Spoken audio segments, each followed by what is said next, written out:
حدیث پاک میں جو ابن ماجہ کی صحیح روایت ہے، اس میں ایک زبردست باتیں بیان کی گئی ہے دعا کے تعلق سے، کہ جو حضرات یہ کہتے ہیں کہ دعا میں نبی اکرم صلی اللہ علیہ وسلم کی ذات کا وسیلہ لینا جائز ہے، وہ اسی حدیث کو بنیاد بنا کر، دلیل بنا کر پیش کرتے ہیں۔ تو کیا صحیح معنوں میں اس حدیث پاک میں یہ بیان کیا گیا ہے کہ دعا میں نبی اکرم صلی اللہ علیہ وسلم کی ذات کا وسیلہ، آپ کے صدقے طفیل میں دعا کرنا جائز ہے، ثابت ہے؟ بالکل نہیں۔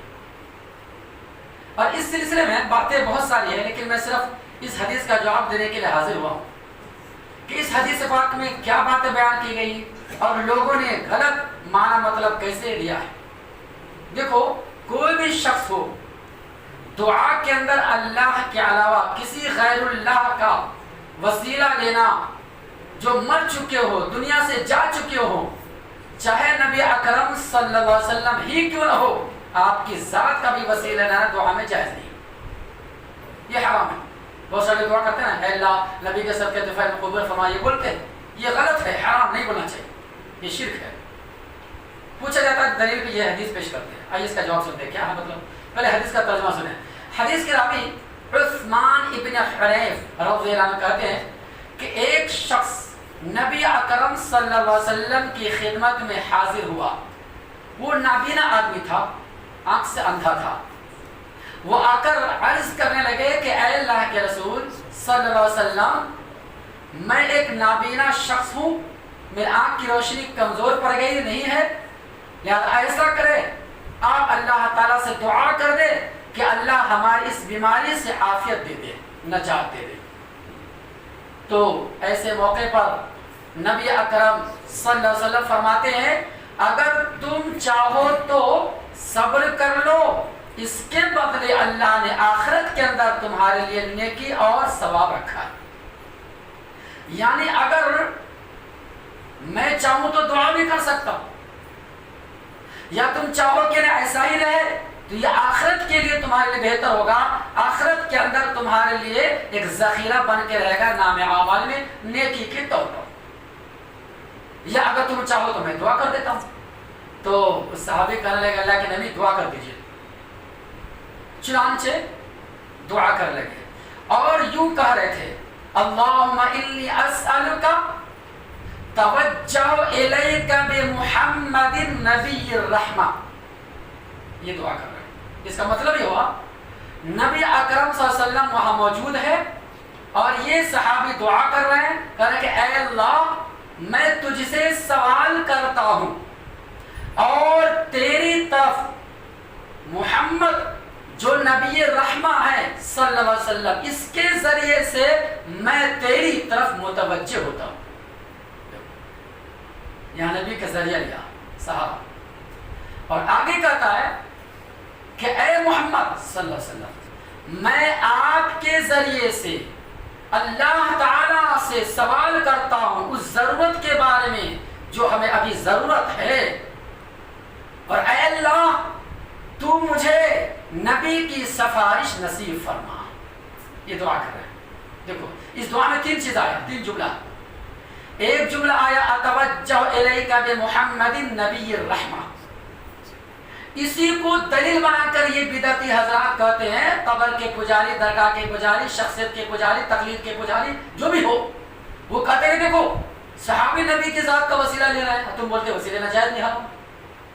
یہ دلیل، کیا یہ دلیل ان کے حق میں صحیح ہے؟ بالکل نہیں۔ کیسے؟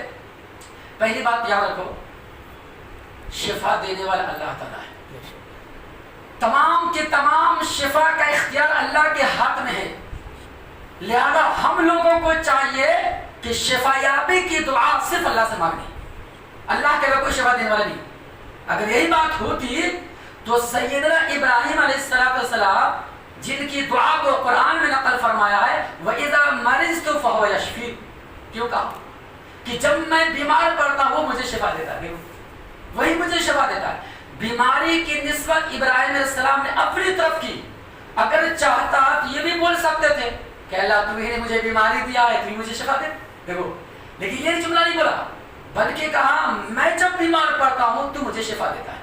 ٹھیک ہے، یہ انداز ہے اللہ تعالیٰ کا ادب احترام. دیکھو ہے نا، ایک شاگرد استاد سے کہے استاد مطلب میرا ایک سوال ہے، وہی پلٹ کے کہے استاد آپ نے ایسا بولا تھا. جو ہوا نا فرق، ایک طنز کے طور پر ہو گیا طنز، اور ایک عزت احترام کے طور پر ضرور فرق ہے. تو یہاں پہ وہی بات ہے. تو پہلی بات یہ ہے کہ شفا اللہ سے مانگنی چاہیے. دوسری بات یہ ہے کہ اس حدیث پاک میں یہ بیان کیا گیا کہ وہ صحابی جو نبی کے پاس آئے دعا کرانے کے لیے آئے تھے. یہ نہیں کہ نبی سے ڈائریکٹ کہے کہ اے نبی، اے اللہ کے رسول آپ مجھے شفا دو. یہ جملہ ہے کیا؟ کوئی دنیا کا مولوی نہیں بتا سکتا. یہ جملہ دعا کے اندر اس حدیث کے اندر ہے ہی نہیں کہ اللہ کے رسول آپ مجھے شفا دیجیے. ارے ڈائریکٹ نبی سے کہتے یہ جملہ کہ مجھے شفا دیجیے تب شرک ہوتا، تب اجازت ہوتا کہہ سکتے تھے، لیکن یہ تو جائز نہیں، حرام ہے. بلکہ یہاں پر دعا کا واسطہ لیا، سہارا لیا کہ اگر کوئی شخص زندہ آدمی ہے سامنے موجود ہے ہم ان سے دعا کی درخواست کرا سکتے ہیں. یہ جائز وسیلہ ہے. اس کی دلیل اور بھی ہے، دوسری صحیح بخاری کے اندر ہے، وقت نہیں کہ بیان کروں. اس میں ایک دلیل ملتی ہے ہمارے لیے کہ زندہ آدمی سامنے موجود ہو، کوئی آدمی اہل علم ہے، نیک بزرگ آدمی پڑھے لکھے ہے، ہم ان سے دعا کی درخواست کرا سکتے ہیں کہ اب اللہ سے دعا کر لیجیے. دیکھو، اور خود وہ صحابی کہتے ہیں، کیا کہتے ہیں؟ وہ صحابی خود کہتے ہیں کہ اللہ کے رسول آپ اللہ سے دعا کر دیجئے میرے بارے میں. دیکھو کہ اللہ مجھے عافیت دے. یہ جملہ کہنے کی ضرورت ہے؟ اگر نبی سفارش، نبی اگر کسی کو ٹھیک کر دیتے یا نبی اگر نفع نقصان کا مالک ہوتے تو ڈائریکٹ کہتے نا اللہ کے رسول آپ مجھے ٹھیک کر دیجیے. دیکھو لیکن کہہ رہے کہ اللہ سے دعا کیجیے، آپ نبی ہے، رسول ہیں. دیکھو نبی رحمہ ہے، رحمت للعالمین بن کر آئے. یہاں دعا کرانا اور ایک ڈائریکٹ مانگنا دونوں فرق نہیں، زمین آسمان کا فرق. تو کہاں کی بات کہاں ملا دیا؟ دیکھو تو وسیلہ کی حقیقت کیا ہے سمجھائی نہیں. تو اس حدیث پاک میں یہ بیان کیا گیا کہ کوئی زندہ آدمی ہو سامنے موجود ہو آپ اس سے دعا کی درخواست کر سکتے ہیں. جیسے کہ عمر بن خطاب رضی اللہ عنہ کے دور میں جب مدینے میں قحط سالی ہوگی، بارش نہیں ہو رہی تھی کافی مہینوں سے، تو نبی کے چچا اس وقت موجود تھے، زندہ تھے. کون؟ عباس رضی اللہ عنہ، صحیح بخاری میں. تو عمر بن خطاب دیکھو اتنے بڑے جلیل القدر صحابی، دوسرے خلیفہ، وہ چاہتے تو خود ڈائریکٹ اللہ سے مانگ سکتے تھے، لیکن عباس ابن عبد المطلب کے پاس گئے جو نبی کے چچا تھے اور کہنے لگے نبی کے چچا آپ دعا کر دیجیے، اللہ سے دعا کر دیجیے کل ساری دور ہو جائے، بارش ہو جائے. اور کہتے ہیں جملہ کہ اے اللہ میں تیرے نبی کے واسطے سے، وسیلے سے دعا کیا کرتا تھا، مانگا کرتا تھا. یہ نہیں کہ ہم مانگتے، جملے فرق ہے. ایک ہے میں مانگتا ہوں یعنی ہمیشہ مانگ رہے ہیں، اور ایک ہے کہ مانگا کرتے تھے، ماضی کا صیغہ گزرا ہوا. وہ گزری بات کو ہر جگہ فٹ کرنا کہاں تک درست ہو سکتا ہے؟ بات سمجھ آ رہی ہے؟ تو بہرحال اب کہتے ہیں کہ اب نبی کے چچا موجود ہے، اب نبی کے چچا کے واسطے سے دعا کر اللہ بارش عطا فرما. چنانچہ عباس بن مطلب نے دعا کر دیے، الحمدللہ کا شکر، اللہ کا حکم آیا، بارش ہو گئی. تو یہ بات یہاں پہ بھی ہے. وہ صحابی اپنی شکایت نبی کے پاس لے کر آئے کہ اللہ سے دعا کر دی. اچھا اب آگے کا جملہ، یہ جو کہتے ہیں کہ نبی زندہ ہے، دیکھو اس حدیث کی بھی دلیل پکڑتے ہیں. کیوں؟ وہ کہتا ہے کہ نبی صحابی کیا بولے؟ یا محمد انی اتوجہ الیک، اے محمد صلی اللہ علیہ وسلم میں آپ کی طرف متوجہ ہوتا ہوں، اس کے ذریعے سے، آپ کے ذریعے سے اللہ کی طرف جو ہماری بیماری ہے اس کو دور کر دیں. تو یا محمد کہہ کر گویا کہ نبی زندہ ہے اس کو ثابت کرنے کے لیے آدمی کہتا ہے. جبکہ غور ہونا چاہیے یا کا لفظ ندا کا ہے، پکارنا.